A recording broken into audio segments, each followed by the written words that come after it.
All right, well, welcome back to the Buffalo Happy Hour. What's up, Mike? Derek, we traveled again. We are. We're in Ellicottville with the Steelbound crew. How are you guys? Great. Really good. You want to introduce yourself? I'm Dan Solari, lead distiller. I'm Erik. I am assistant brewer. Awesome. Well, you got quite an assortment of products here. You want to talk about what you guys offer? Right now, we have a pretty good product line. So we got a gin. It's more of a pretty basic London-style gin. And we have our house vodka.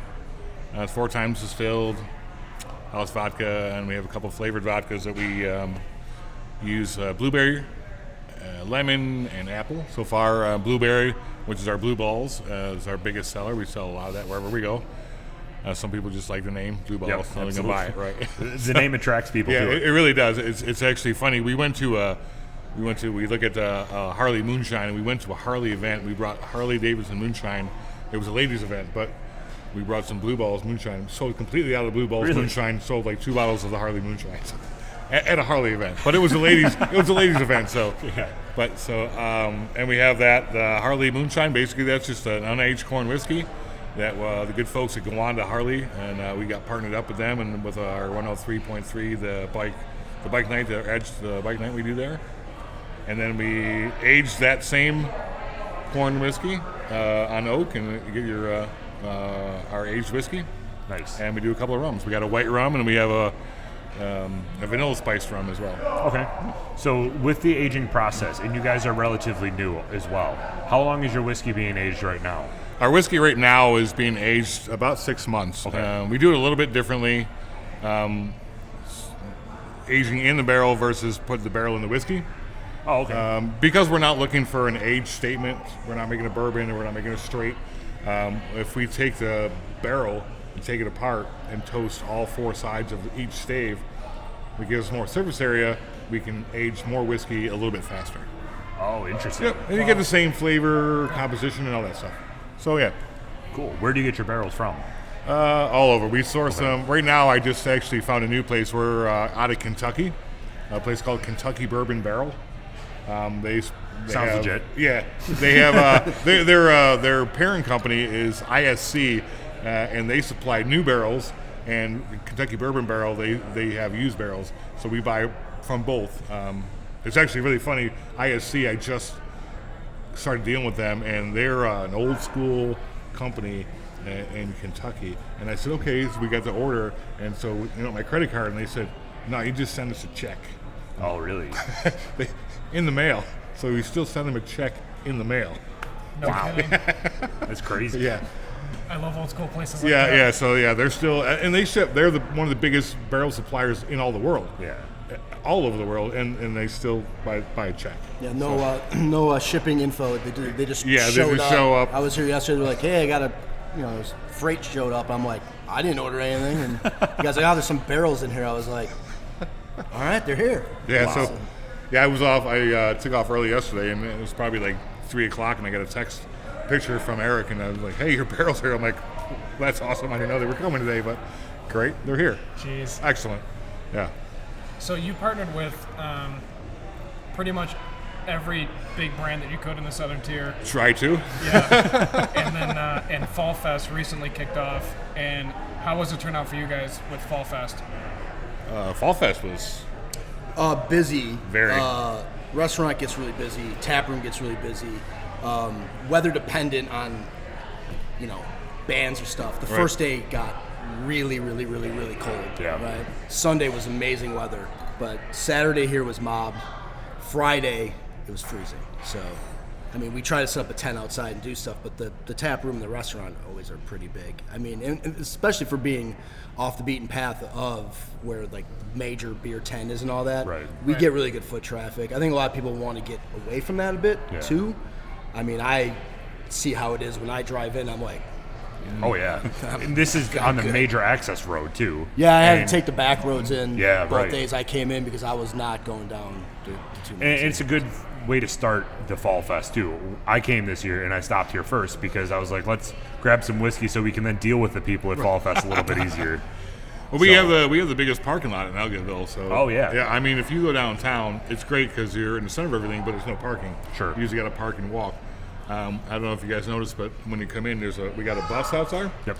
So we're going to wrap that bus sometime before spring, and what we're going to do is when Ellicottville has the big events down there, we're going to run a free shuttle. Oh, cool. So people will be able to park here and come back and forth. Grab a drink first, Yeah, maybe. grab a drink, maybe go down, come back, have dinner, and head out because you're kind of out of that traffic. Kind of puts you right on the street and go. Yep. So. And then from here, you just jump on the fake throughway. Yep. The fake There it is. The fake throughway. That's awesome.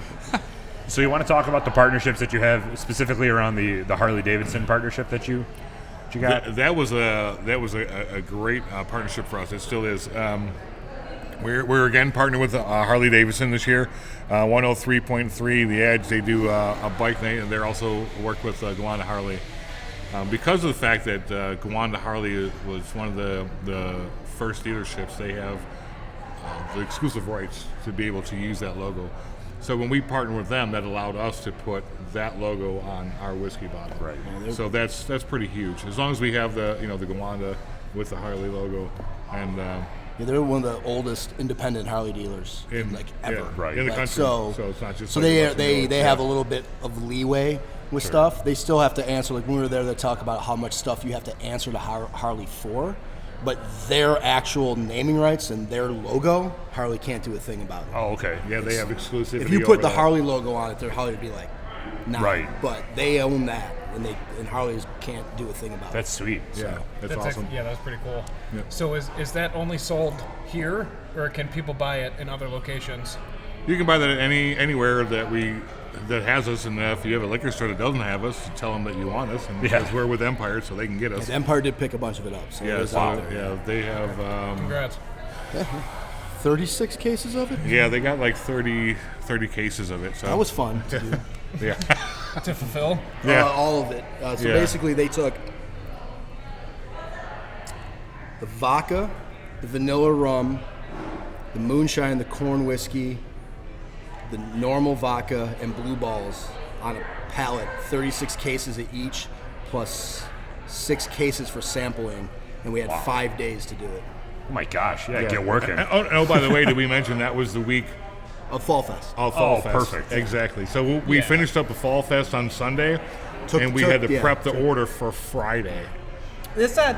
It's How not is that that big of even a deal. possible? It's not that big of a deal. It was- It's just no sleep. Yeah, it was. It's actually it's a huge funny story because we had got everything on the pallets, and my took a picture of it, and my wife had posted it on Facebook and said something, proud of you guys, whatever. So my buddy says, hey, you guys got it done, a day early. I said, that's really not the story. I'm currently we were like 2 cases short on the moonshine. So I had everything, it was there to go. I was running it in our small batch. We had to find labels and bottles. I worked pretty much late at night, got here at 6 in the morning, hand bottled, hand labeled the last 2 cases, put them on the pallet. And the head brewer was helping me, Blake. He's not here today, but he was helping me get it all prepped. We literally got it shrink wrapped and started walking back to the door to print out the invoice, and they rolled up with the truck. Wow. Good timing. That's crazy. Yeah, so that's one for the ages. We'll be Yeah, telling you. it was a very long week, but it Yeah. was fun. Yeah. It was. I think stories you hear about that stuff is it was the first time the 3 of us as brewers and distillers really got to work together, and like that week really Gelled everybody. gelled Yeah. everybody, right? 'Cause, Yeah. I mean, we all knew each other, but Kinda, yeah. I was still on the road at that point. Blake was just starting to take over a lot of the head brewery duties, and this was Dan's first foray into really hey, keys are yours, man, let's go. Yeah. And so that week really started to gel us. It was awful, but I just It came on works. board August 4th was my first day working at Oh, Steelbound. okay. So we're talking October-ish. Yeah. I So 2 started months to I started the get beginning everything of ready. July. So. Yeah. Wow. So basically, I was hired as an assistant distiller, and the previous distiller, he moved on to bigger and better things, and I was kind of handed the keys to the bus right in the middle of all this, and I was Wow. like, Yeah, all hell's breaking loose. Yeah, It's yeah, here you it's go, like, good man. luck. It was Good luck, Dan. it was something. be a distiller. They said it'll be fun. They said. So for that order, you guys get all your products obviously local, well, ingredients I should say, to make your product. So how did that go? Because you basically called up your suppliers essentially and said, hey, I need everything that you've ever done in the last Well, Yeah, that's 72 hours. Yeah, pretty much. luckily a lot of it was actually pre-made. Okay. Some of the stuff was really a rush, but you could talk more about where we get our stuff from. Pierce Milling is where we get a lot of our corn, our grains and stuff like that. Stuff. But we did luck out that a lot of what we needed to do was luckily mostly done. The rum we had to push a little bit, but most of it was just like proof it down, make sure these, I had to call my box guy and I said, "Hey, I realized that I don't have any of these boxes." Bottles showed up as we were going. It was wow. Things were coming in. We had all the liquor. We just didn't labels. One of the labels that we expected that had gotten messed up, so they had to rerun them. We had somebody that our bar manager went to Akron because we have our Akron. It's done in Akron, our labels. So she had to run to Akron as we're bottling as she's coming back. It was just the guy that has our boxes. He actually went out with his truck, his personal truck, to the warehouse and got us like 500 boxes and brought them. Gosh. So basically, the train was, I think the one that needed to get done was really the whiskey was like the last real one. So it wasn't like we knew it was coming and it was going to get done. The products were set. It was, can we get it done in 4 days essentially? Right. Yep. Right. So guy drops off the boxes. I'm in the corner putting 500 boxes together while they're bottling, and then you stop, and then you label, and then It's wow. It was something. Yeah. It was fun. Yeah, I mean, I'll casual, tell you this, whatever. I will say no to Bill if he ever takes another that big again without a bigger lead up to it. Yeah. It's like it was compared to the day I finished boot camp. Like, that was all right. I never want to do it again, but it was all right. Right. Yeah, I survived. I got through it. Yeah, I made it, but I don't want to do it again. So what came up with your Steelbound brand? Is there a story behind the name of the company? It was Stillhouse originally. Yeah. But Jack Daniels owns that and about 800 more names. So Steelbound is the steel around the casks was always like everything bound by steel. Yeah. So around that makes sense. Yep. Yeah. Nice. And then the skeleton is Nelson. Nelson is that's actually our little skeleton there. Bill, the guy you talked to, the owner, that was he grew up in South Buffalo. Don't talk about South Buffalo boy. Yeah. It's a great story. Yeah, it's a great. Him and his brother actually grew up and they used to shine shoes in South Buffalo, kind of supporting the family and everything else. And from that, he built a couple of businesses, and this is being the latest one. But this is actually one of the first tattoos that he has. Oh, sweet. So that's how Nelson. It's a little bit more refined, but yeah, that's how we got Nelson. Are you saying that his tattoo faded over time? A little bit. Yeah, it faded out. Yeah, so it faded out a little bit, but it was revamped, and so that's Nelson. That's our guy. I love it because Steelbound it has two different catering aspects of it. You have the tough guy Harley biker guy with the moonshine and the whiskey with the skull Nelson and everything, but then you also do flavored vodkas to cater to more of a different crowd. Absolutely. Was that planned to do it that way? I don't know, and it's hard to say what Bill has planned from day to day. He is he's an extreme visionary. Okay. Like some days we can tell when he has a lot of sleep. He doesn't. I don't know that the guy ever sleeps really. He just always seems to be going. But when he does sleep, he comes in and we can tell because he's super charged up and he has just a whole bunch of ideas. Like lays out a whole series. Let's do a series of do this. And, and he'll have it all mapped out in his head sometimes. And I'm like, okay. Let me wake up and get a coffee and we'll talk about that. But that's this kid. Yeah, right there. He starts going at 5 a.m. He's texting me at 5 a.m. I'm still sleeping. Yeah. Like, all right, wait till 9 when I wake up, have my coffee, and relax a little bit. I think with the Blue Balls especially, the brewery was open first, the first part of it. So distilling didn't really happen until really about a year. Yeah, a year after it was open. So of course we had the Blue Balls, blueberry wheat. Mm-hmm. And I think it was just okay, that turned into our biggest beer. Of course, 2 places in Elkville have the blueberry wheat, and he was like, well, we can distill, so I'm going to make a blueberry vodka. I would gather that's the real thing behind it was there's not really, blueberry vodka, there's not a lot of, you don't see a lot of places do it. Yeah. I think Stoli might have one, Sky I think does, but it just turned into our thing, like the blueberry vodka. And it is the big seller. Well, and the fact that the other thing with Bill is he likes to be able to use all the resources that we can. Sure. So into that blueberry wheat, we use about 300 pounds of blueberries. Wow. So if you ever seen the blueberry wheat, it's purple. So, as someone who has to do it, it's a lot of fun. Yeah. Oh, I bet. to puree all 300. I'm sure you don't pounds. eat blueberries outside of that. Yeah. So yesterday, a quick story behind it. We have a sour that we do, and that takes 400 pounds worth of fruit. And our emulsifier broke. Our emulsion blender broke. I had to go and get a drywall mixer and attach it to a screwdriver. Yeah, and a drill. And just. And that's how they mix it up. So that worked out. 400 pounds of fruit, hand drill. So after you're done with it, and Bill was always like, okay, we're done with that. Can we use it for something else? Can they do something in the kitchen? Can we do? Yeah. And if you look on our menu, there's a lot of stuff that we do that we use in beer. Like they'll come out when I'm done running corn whiskey and get a 5-gallon bucket of sour the corn, and they make the corn brand. And the blueberries, that's what else can we do with them? I just hate to throw them away. That's 300 pounds of blueberries. So we macerate them right here, and then redistill it out, pull all the pure blueberry out, and then we add that into our house vodka. Blue balls. Nice. Yeah, you try to. I mean, you see how you've been around a lot of places. That's a lot of money that goes into doing this stuff, right? And it's for a moment. We use sometimes 1,200 pounds of grain on a beer, and an hour later that grain is useless. Right. So what we try to do is we have local farmers come pick up. They pick up the grain. They feed it to their cows and pigs, and it's just like a complete circle. Because it's a bummer to really see it. Like that fruit, it was like 400 pounds of fruit, and in an hour it's in beer and it's done. Unless you redo something with it. Not doing anything else. Try to as much as you can keep the whole flow going, right? So right, but having that mindset is what keeps the lights on.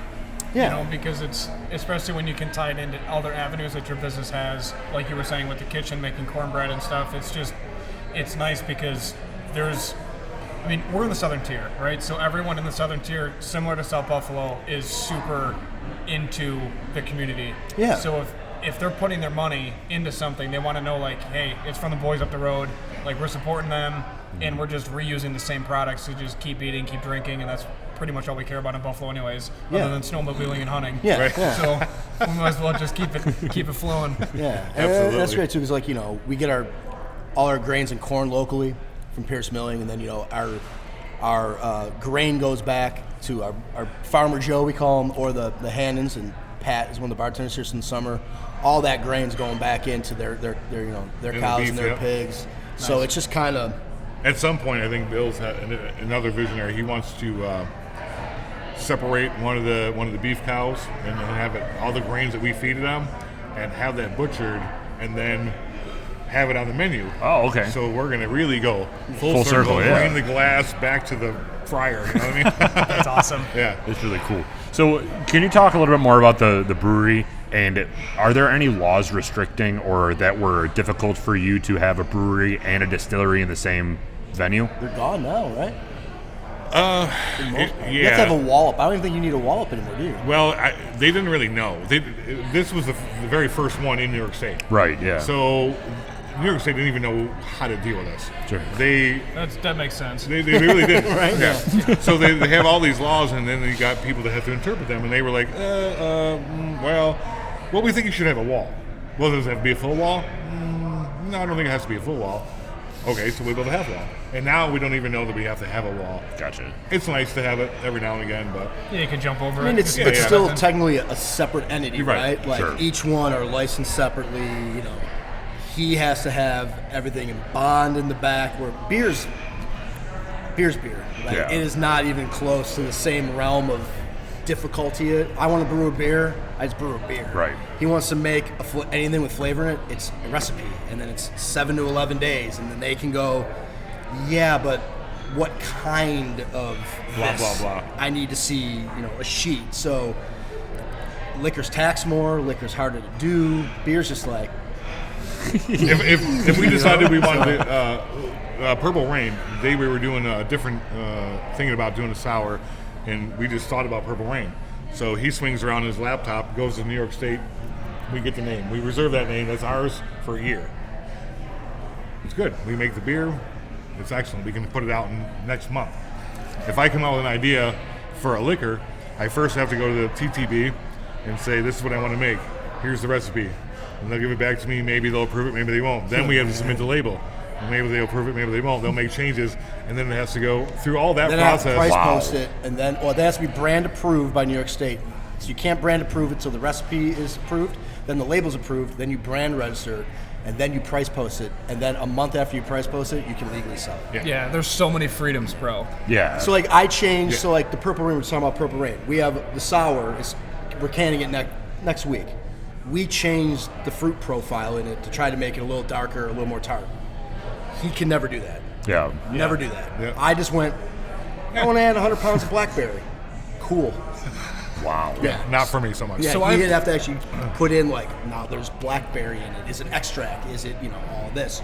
Do you have the FID number so we can see if it's all government approved things that go in it? You have to, everything. gosh, The yeah. sugars have to, you don't have a certain amount of sugars. Like it's, Well, it's just, I found out that doing it at home and doing it for real in the big boy world is different. Once you distill it, it exists. So once it exists, you pretty much have to track it from the time it exists they want until that it tax leaves money. your bonded area. So if it comes out in the first barrel, it went there, then I transferred to here, then I have to annotate that it went there. I have to keep records on everywhere it goes throughout the building until it leaves. And really, they just care about when it left, we can pay taxes on it. Okay. Right. Is that why a lot of liquor has batch numbers and stuff on it, so you can track it? Yes. Interesting. Yep, from batch to batch, and also is for health reasons. And if anything went bad in a batch, they can trace it back to. It's like ammo. yeah. Pretty much so. Basically, yeah. Pretty much. No kidding. And they're actually it's the same department, the government. So the Right, TTB, they govern alcohol and tobacco and firearms. Mm-hmm. Yeah. So Yeah, it used to be ATF, then they changed their name. yeah. Yeah. So That's insane. They're That is. a joy to work for. Yeah. I didn't know how crazy liquor was, like, from that perspective, but I also didn't know how lax beer was from that perspective. Yeah, I mean, like, you still have to, if you're on a national scale, so if we are canning and going outside of New York State, it's almost the same rules. Okay. Like, I will have to get, formulas and stuff like, label approval and that, but when you're in-house and you're really farmers' laws and all that stuff, brand label gets approved, I make the beer, as long as it's really not going anywhere out of state, shipping out of state, they don't, Right. they're not really... So how does that work? You guys have an outdoor space, right? So you own the piece of land that we're sitting. Well, you own Yeah. the piece of land that we're sitting on. So is there a permit? Is there Yeah. a separate permit? Yeah. So if you have like, Bar outside is a separate permit. yeah. it's a separate permit, and then it The parking lot's a encompasses. separate permit. Yeah, the whole thing. Okay, is so separate. then that encompasses a piece of the overall plot that you guys have, Yeah. and then you're allowed to drink within that one plot, so and that's it. Well, so when we do Fall Fest, Yeah. we have to get a permit.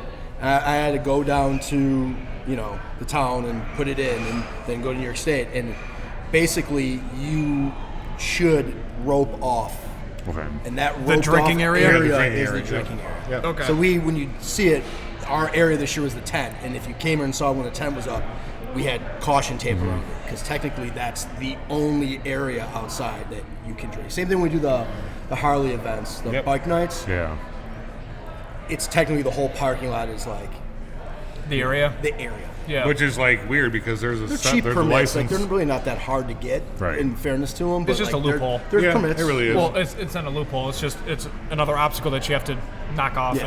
And Well, it's to do another what you wanna source do. of income for New York State. Right. 100%. Oh, yeah. 100%. I actually filed taxes today, so on the way here, I'm like, we can't talk too much about the state because I'm just going to erupt on the podcast. All right, so changing gears then, away from taxes. The whiskey that you have, it's unique to other whiskeys that we've tried. And is that because it's a sour mash whiskey? Is that why you're getting it? It seems like a hoppy taste, like a sour hoppy taste to it. The sour mash is, I know that sounds like a super impressive thing, but basically it's really not. So a sour mash whiskey, when I make a corn whiskey the first time, I'll save some of that mash that's been already run, so it's sour. Sure. It has almost like a vinegar taste to it. So I'll withhold some of that, probably about 5 or 10 gallons, and then when I make my next batch, I'll add that back into it. Oh, okay. It does a couple things. It gives you some of the flavors from the corn, but it also helps control my environment in there. It's a whole host of things that are going on inside there with all your yeast and the environment. So you have to make a yeast-friendly environment, first of all. So you don't want to put that sour mash in right away. You want to get your yeast going for a little while. Probably I usually go 48 hours, maybe a little bit more before I introduce that back into there. And I just put that back in there for flavor and help to stabilize the pH. Sure. For me. Science. Yes. Does that help with consistency from batch to batch? Because you're literally taking some from the previous batch? It really does. So what it does is help. It's good for the yeast because they, recognize they're in that same kind of environment. Okay. And I'll also take out some previous to that and hold it back. Like when I first do a pitch, I'll take 5 gallons out or something like that and hold that back. And then when my next run comes, I'll kind of inoculate that. Okay. Just because that yeast is already stable, that's used to that environment, and it helps them get a good start. As good a start as you can get them, like kids in life, if you can get them off to a good start, they'll be productive human beings, hopefully, later at some point.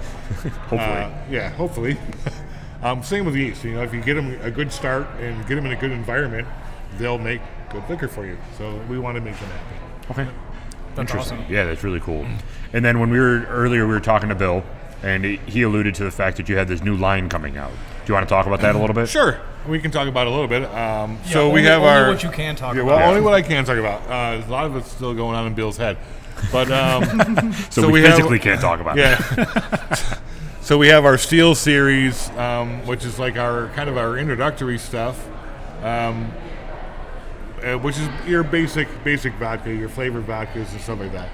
And our next series up, which is our little bottles right here, is kind of our distiller rum runner series, which is going to be our moonshine, our whiskey, our whitetail vodka, The Geneva. our Geneva, which is going to be like a mid-level. So this is all our first level. This is going to be like our mid-level stuff. With the rye. And our rye Right. that's going to be coming as well. And then Bill has a new idea called Prison Break. So that's going to be a whole different series. It's going to be marketed. In this world, marketing is everything. So Absolutely. If you walk into a liquor store, and I tell people all the time, it's really not the liquid that's in the bottle that's the most expensive. Everything else that goes with it. Sure. Honestly. So the Prison Break series is going to be kind of I'm not really sure the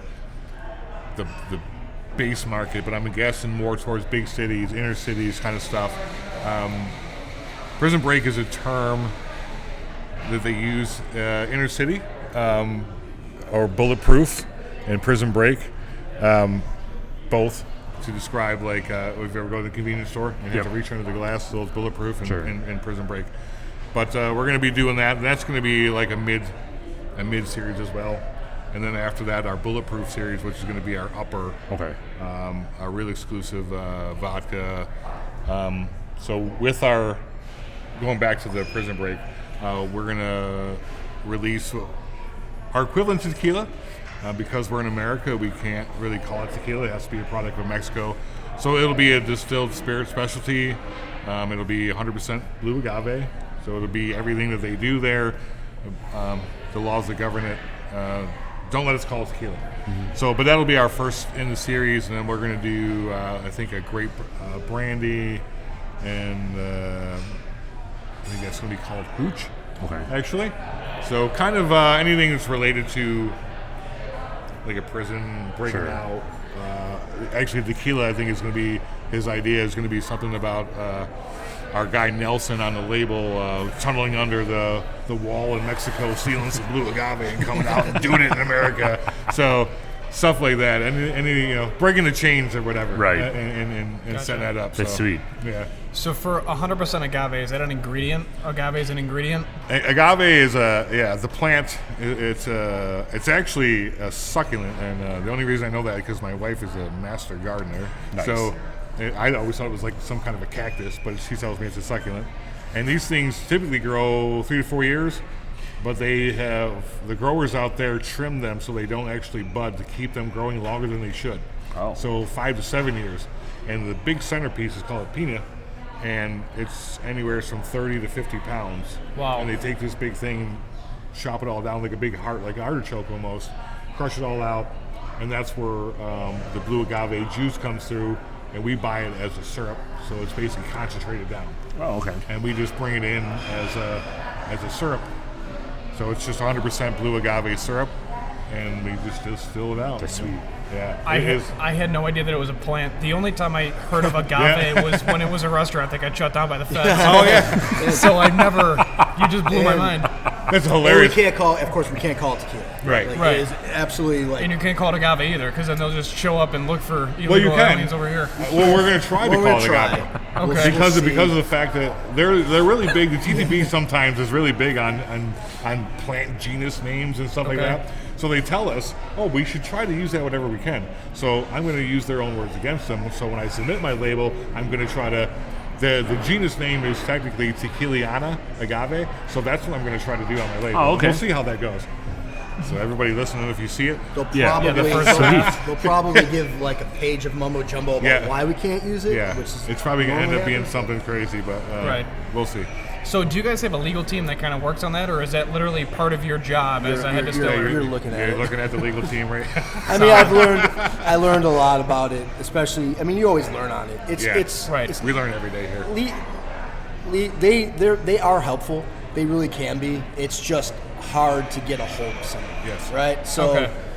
I put in something and they go, you need to put this on the label. I put that on the label. But it doesn't say this. It's like, I need you to tell me Right. exactly what you want. And sometimes that can be frustrating, but I'll probably never 100% know the ins and outs of everything with it, because sometimes they approve stuff that I'm like, there's no way they're going to do that. And other times they're like, I'm like, that's simple. And they're like, nope. And It's all kind of guessing. like everything's- interpretation, basically.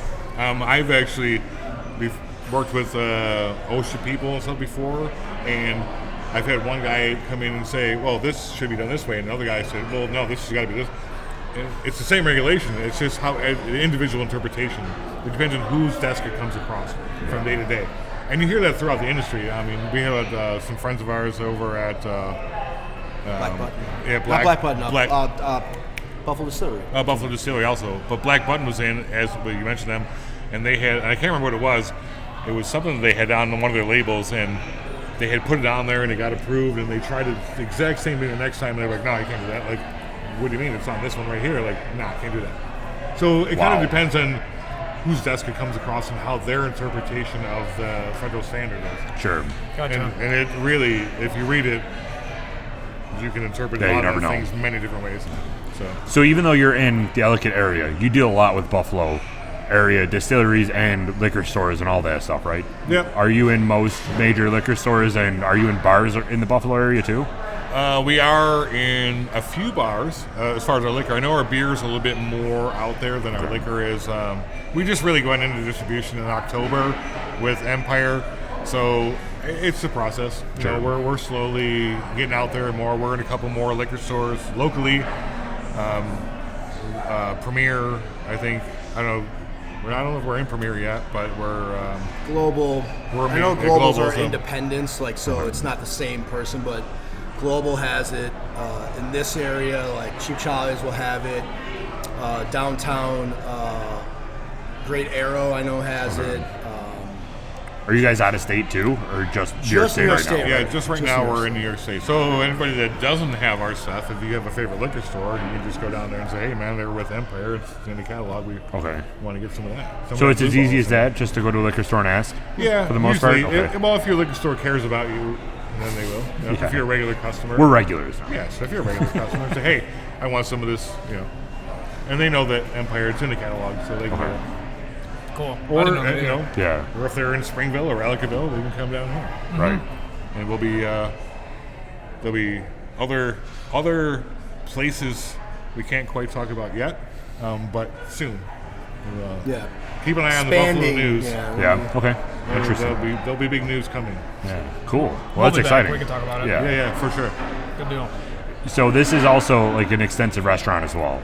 You have quite a lot of food. It's not your typical distillery brewery where it's a full service restaurant. Yep. Like there's Absolutely, no other way around it. Nope. So what do you guys offer, like just at a broad scope of what type of food you offer? Deep fried cheese curds. There you go. Nice. Nailed it. That's the end of the show, guys. Thank you. Mic drop on deep. They do. I as someone who works here, we get to eat what they make samples. live. Samples are good. I mean, the burgers are good. Wings, wings. They go as like basic bar food to like they do surf and turf on the weekends. Oh, wow. Stuff like that.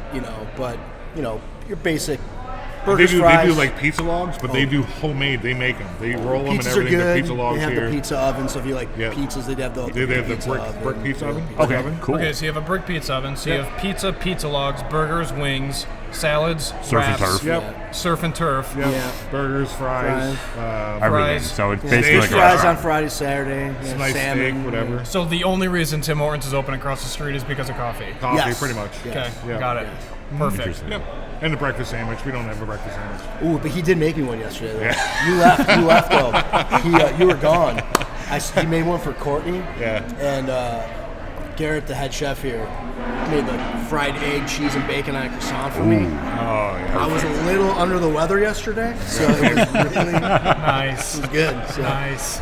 So are you ever thinking about finishing some of your beer in the bourbon barrels or Got the a funny process? story for you. All right. All right. Go So for it. about 2 weeks ago, we got a stuck mash. So we were brewing one of our IPAs that we are going to be canning soon and died. So basically, could be a number of things. Not enough rice hulls. Not if you put a lot of wheat or oats in beer, It it compacts. compacts. Water can't get through it. Oh, So when okay. you're making beer, you mash in. Or we couldn't have cracked the grain enough. Lots of things. If you start to get a grain bed and you keep packing water on top, all you're doing is pushing it down. Sure. So nothing you get through. So we had a stuck mash. So we had about 350 gallons, 300 gallons Ish. of, at that point, really high gravity, really high sugar, concentrated beer. Like we wouldn't be able to. It'd be probably 9.5%. So, It was like a 6.5%, 7% IPA. Yeah. So we bailed on it, but it's a big beer, so it's $1,200 worth of grain, and So the half wall that we have. So the other Just toss it over to the other side. The cool thing about it, well, I started hearing a whole bunch of cuss words and new kind of swearing words I haven't heard before. So I went to I was investigate. staring at it like, oh no. When I went to investigate, they were having a problem, so they were kind of waiting for Bill to get back and make the final call. And he was like, well, I guess we'll just dump it. But the unique thing about being a brewery distillery in the same building, I said, why would we dump it? It's just barley, right?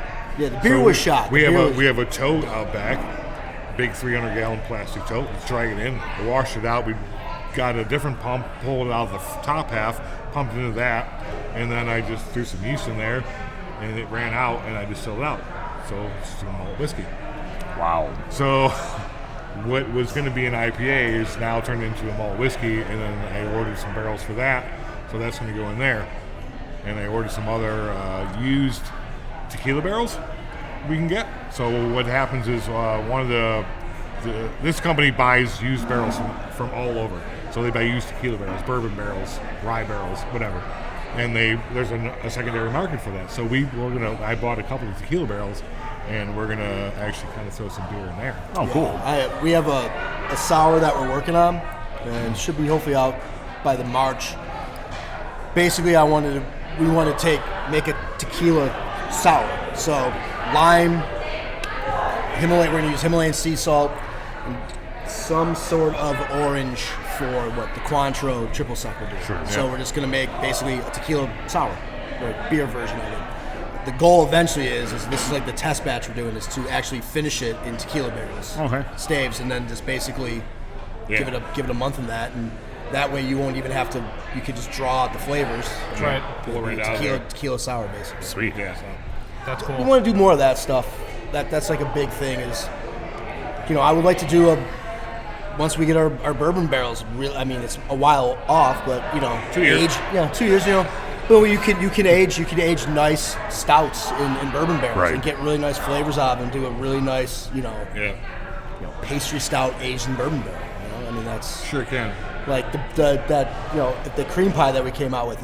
Imagine putting that in a bourbon barrel for a bit, and let it age on that way. Yeah, that'll that'll be just awesome.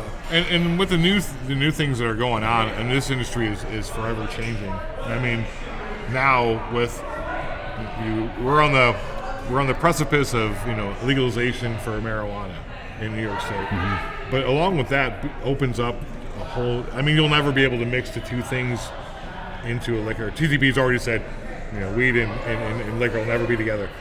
But there's components like terpenes and stuff like which are basically the flavor profiles and the smell of that. And cannabis and hops are kissing cousins. You can get beers. You can start playing around with those kind of things and adding some different terpenes in to whatever. And I think it's just going to really open up the market. And it's crazy. Be a resurgence like you've never seen, I think. Right. Really. You're going to basically drop 300 plus new profiles on not only this industry but the culinary industry as well. So it's going to change a lot of things. That's so true. Yeah. My buddy works for Constellation Brands, which owns so many brands and wines and tequilas and stuff like that. And they said the moment that Canada legalized marijuana, they invested $3 billion into like research and development of finding out a way to make products that are high in THC. So if you drink them, you get the feeling of being high, but you don't get like crushed as a swap of beer, like to swap out like beer. Oh, okay. And that's what they're working on. It's going to be $1 billion industry. Like Constellation Brands owns Corona. Like they're one of the biggest brand. Like, and they put $3 billion into trying to develop like that. That's crazy. There's a Swiss company that already has THC water. Oh, okay. So I mean, so it's like the stuff is always going to change. What you can put in stuff and what people are going to look for, and like anything else, like that will all come out, and the bubble will burst on it, and the big ones that will stay. It's like seltzer. Everyone's got a seltzer, right? Yeah. Like we're gonna have a seltzer because it's a new thing. You have to have what the market you have to calls have for. it. Yeah. And a lot of that's what we do is what the market calls for. Yeah. Like how the reason I really got into this whole business, I just wanted to someday make tequila and hope to. And today is that day because we're making it down there. But we're not going to call it tequila, but our Springville location, we don't do any national brands. So we're all our stuff and all local New York State brands, Tommy Rotter and stuff like that. So there's a need to have tequila, but we follow the need of the industry. Basically, we need to have that. And then we thought, well, we make it just for ourselves, or there's got to be other places out there that are doing the same thing. Maybe they need a tequila, right? Or something they can call that, so bring it in. We try to follow what's going on out there, and Bill's pretty good at that, like gauging what's going on in the industry and stuff like that. He does a lot of that reading. Our Killer Light, our beer, actually, it was a necessity. You talk to a lot of guys that love craft beer, right? And they go out and they want to bring their wives with them and their girlfriends. They don't want to crush IPAs all day, right? They're not doing it. So what do? So we make a craft light beer. Right. It's a 3.9, like 112 calories for a 15-ounce glass. Nice. So there you go. That's the market, and we crush a lot. We just go through a ton of that stuff. Especially in this place, being a craft beer, you think your IPAs and your porters, those move, but so does that Killer Light. Yeah, it's right up there with it. It's interesting. It's a huge market because if you're terrible at snowboarding or skiing like I am, after you're done gracefully falling for an entire afternoon, to then get on the fake throughway and drive home, to stop here and have a light beer to get through the concussion phases, it's actually pretty friggin' enjoyable. It's not bad, right? What we were talking about, like, being in craft beer, I don't always just sit around and be like, I'm going to crush IPAs. Right. It's going to be 90 degrees in the summer. As much as I love New England IPAs, like... And they're filling. Yeah, they're filling. And this is like drinking a loaf of bread, Right. I in the summer, I'm Miller Lite and Corona all day. And I think a lot of people are like that. So I think it just was like, people want to drive their bikes out here. People come out here in the summer. You can't be crushing 6.5%, 7% beers all day. and you that was can, but like you're not driving back. Well, back to my chiropractor actually, he drives a motorcycle, and he says, you know, in the fall sometimes he'll go out, watch the first half of the Bills game somewhere, and then keep on going. He's like, I can't go and crush 5 or 6 IPAs on my bike. He goes, maybe I can have 1 or 2 light beers during a half of a football game, and that'd be okay. But yeah, so, and it's the same thing with all of our, like, the gin. We needed a gin, so come up with a gin, and now we need tequila, so we got to come up with that. So it's what the market really wants. It's cool too because you encompass a lot of stuff. Because I mean, you ride, right? I do. You ride? I don't ride. You don't? So both of us used to, and it's cool to still be involved, like be in the atmosphere, and then not have to drink, and then to have a venue, have a full service kitchen to then just because it's awesome down here, especially to like fall, summer. Yeah, fall. Summer. It's a great ride. Yeah, you ride through the hills, you're checking everything out, you're seeing what's popping up in the area, and then you stop here, grab some food. It's cool to still be in the space, catch a live band because you guys have live music, get some food, and then ride back. It's you guys really have a niche where you encompass all different clientele. Yeah, and that's hopefully the goal. Like to make good beer people enjoy. Booze people enjoy. Yeah. I mean, we all have things like same with you. Like you love making tequila.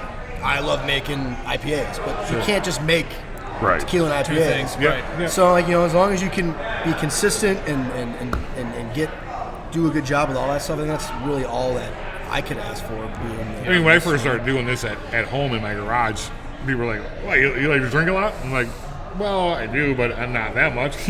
I really, my backyard is my sanctuary.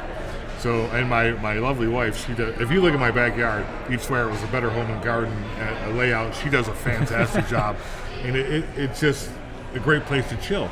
And we have people over all the time. We have a fire pit, and I have friends over. Hey, you try this. I made this, and then people go, "Oh, this is great. Good enough for me. Thumbs up. Love it." That's all I cared about. It was just making things that people liked when I have friends over. And I worked with Bill in a different world, construction world, probably 10 years ago. So I've known Bill for a while. And I started doing it while I was there. He got out of that business, sold that place, and started this. And started to get a little bit busy. Gave me a call like July. I think I was on vacation from my other job. Said, hey, you're still doing that moonshine in the garage? And, sure. You want to do that for a living? Yeah. So let me talk to my wife and tell her that I'm going to quit my state job and go make whiskey. So let's have that conversation. No, it was great. My wife was awesome. She was like, that she knew that was my passion. Yeah. When I started doing it at home, we had some friends that lived in the South. We went to visit. We went down and did the Tiki little tours, went to distilleries, and I just got more excited about it. We went to a place called 6 and 20. They did like a 5-grain bourbon. And I was like, 5-grain bourbon? Wow. I want to go home and do that, you know? So in my garage, in a 5-gallon little still, I made the best attempt that I could. Right. And then when he called, it was just like, So that's sweet. If you guys came in and looked on the little thing that came in the lamp, the skull lamp. Yeah, I built that. So skulls are a big part of me and my wife's. Like we have skulls all over our house and things like that. So it was kind of a fit. Yeah. Like I knew Bill. We were into skulls. The skull label's in there. It's almost like we should be meant to be. Yeah, you guys are supposed to be here. Yeah, it's awesome. Do this. So, did you allude to a bourbon in the future too? Bourbon, yeah. So we'll have a baby bourbon, which is 1 year age. They'll release those in May. Okay. But I just ordered a bunch of new barrels that should be here this week. And I'm hoping to get everything in before the end of February so that my bourbon will be ready 2/22 of 2022. Oh, okay. There you go. So basically, bourbon has to sit for 2 years. Yeah. It's depressing at some point. So you did all that work and you got to wait. Yeah, for well, that's a tough part about brown spirits is they have to age. Yeah. So you guys take an interesting approach where not only do you have your vodka and your gin that doesn't need to age, but you decided to release a whiskey that is only aged 6 months. Yep. So it has a different flavor profile than a lot of the other distilleries because you're not following the traditional, we need to have a bourbon, let's release it in 2 years. You're like, we have something now, kind of like PBR just did with their 5-second whiskey or whatever they have. Absolutely, yeah. It's you're taking a process that generally requires 2 years, and you're saying, we're not going to call it bourbon because it's not bourbon. No. But try this whiskey that's been aged 6 months because it's a different flavor profile than others. It is. It's a different flavor. It's a different flavor profile, and it's something you need to have at your bar. Right. Yeah. You need to have a gin. You need to have a brown whiskey. You know what I mean. So those are things you need to have. So out of necessity, that's what we need. We don't need an age statement on it. It's not a bourbon. Right. So we just need some of those vanillas, some of those caramels that we're getting from that oak. So that's what we did, and that's our standard whiskey. And then at some point we'll have a bourbon. We'll have an aged rye. We'll with that malt whiskey and the rye that's going to come in, I'm going to age the malt, and we're actually talking about doing a blended whiskey with the malt and the rye that we're going to do. So It's exciting. So for big announcements, I mean, you guys have a lot of stuff happening. So are you on every social media platform? yeah, pretty much. Okay. And then what's your handle, as the kids say? Steelbound, at Steelbound EVL Okay. for Twitter. Yeah. Just let me get the Instagrams out. Facebook is just Steelbound Brewery and Distillery if you type it in. He's our social media guy. Gotcha. Does all that. It's a bigger undertaking than people imagine. It's huge. It really Because is. it's Especially when you're trying to, Keep brew up on and it? do all that other stuff, and they're Yeah. like, "Hey, can you put the new menu up for this weekend?" It's like, Right. sure, when I, in a second. I already posted 3 times today. I can't do it again. Yeah. Yeah, exactly, right? Yeah. Oh, you're just losing. You're not getting the reach anymore. Don't you guys get it? Right. Yeah. Let me see what the Instagram For is. $10. yeah, for $10 you can reach 486 people. Yeah. But then the next day it'll be like for It's $10 Steel- you'll reach Steelbound 1,000 people. EVL. It's like, how did this change? Yeah. Steelbound EVL. Okay. Yeah. Cool. Awesome. Well, we're coming up on an hour. Is there anything else that you guys would like to highlight about Steelbound that we didn't touch on, or we can definitely come back in the future when you're releasing your Prison Break series and all that stuff? But in the immediacy, is there anything that you'd like to touch on right now? Any cool events coming up? This is going to release next Friday, so Nothing really. Yeah, I mean, well, we- we have some canning days coming up. Yeah. So we're canning the 24th and then probably March 6th. for what type of beer? So the 24th is going to be Purple Rain, which is our fruited berry sour. And what's the other one that day? Oh, Lost in the Stars, which is New England style IPA. And the 6th of March will be Blue Balls. And the beer, right? Yep. Yeah. And the Tequila Mockingbird, which will be the tequila-based sour. Sweet Tequila Yeah. Mockingbird. Tequila It's Mockingbird. Yeah, Yeah.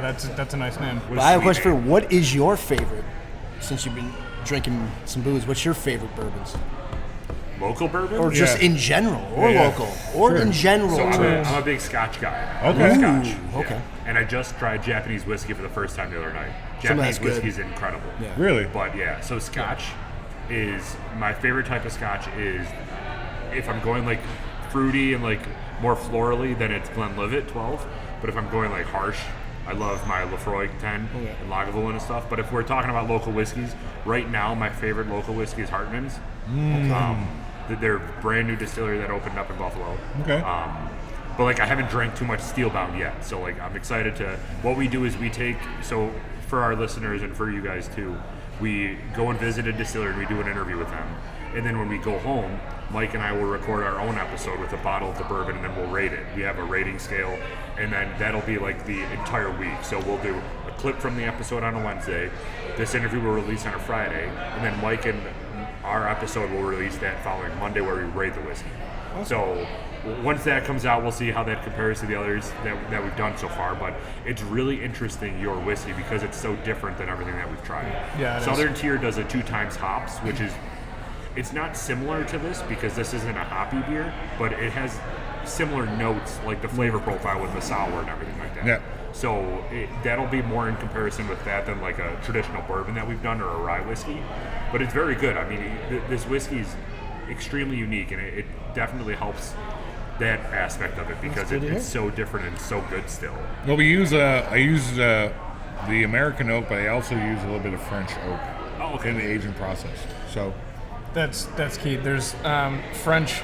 It's a French oak Glenlivet 15 Reserve Scotch, which that's my favorite Scotch. Yeah. And as soon as you put French in front of anything food or booze, it's way better. It seems to be that way. Yeah. For some reason, I don't know. Except they're military, then it just. If you're Scotch guys, you probably had it, but my favorite like dollar amount, like price point, the Balvenie Doublewood is like. Oh yeah. Because you can get a bottle that's like $35, and it's not like killing you, like Right. Yeah, and it's a decent Scotch. Yeah, it is. I'm a big guy. I like trying to find those medium price points where you can find like really good stuff and you're not killing yourself. Like I love really good stuff too, but like but why spend 105? why spend 105 when I can spend 40 where Exactly. you can find the same kind of stuff. So that's kind of my whole deal with Don Julio. If I can make a product that's comparable to Don Julio for 20% cheaper, then great. Yeah, true. That's awesome. Yeah. Good for me because that's my favorite spirit. Yeah. Somebody asked me that a couple weeks ago. As a distiller, what's your favorite spirit? Tequila. Well, what do you put in it? Ice. just ice. Yeah. It's like, why are you ruining it? Yeah. Why? What are you doing? Same thing. I'm sure you guys hear that with bourbon. People are like, oh, what do you mix it with? Straight. Yeah, that's probably the biggest thing that we got away from because there's a lot of like Woodford Reserve, Jameson, Jack, Jim Beam. You always want something with that. There's some flavors that you would want neat, like Jack Apple or whatever. But at the same time, now that it's been 4 going on 5 months, where we've literally stopped mixing and everything is neat, down to bourbon creams. Yeah. We drink neat because we just want to enjoy what it is. Like What we're it not is. trying to For what it make all is, these crazy cocktails. My favorite summer drink, though, sadly, is Bullet Rye and Cherry Dr. Pepper. Oh, there you go. Okay. Diabetes. Yeah, it is. It's So is straight, Cherry Coke. It's straight diabetes. Cherry Dr. Pepper and Bullet Rye. I always wake up, I'm like, my ankles are swollen. Like, Yeah, seriously. Like, You wake I up at love 3 it. in the I morning love and it. It's slam like- water. It's like it's so good. Like I was Bullet Rye Honey, I and think Cherry I'm getting Dr. a Pepper. diabetes Yeah, I was something like, already. my hands start like they lock up. Yep. Like, after that, like, It's like, give me a 60 shot of insulin. It's amazing. Well, good deal. We appreciate everything, guys. Awesome. Thank you, guys. Thanks for stopping you up. guys, you guys came out. We'll see you soon. Thank you guys. Thank you.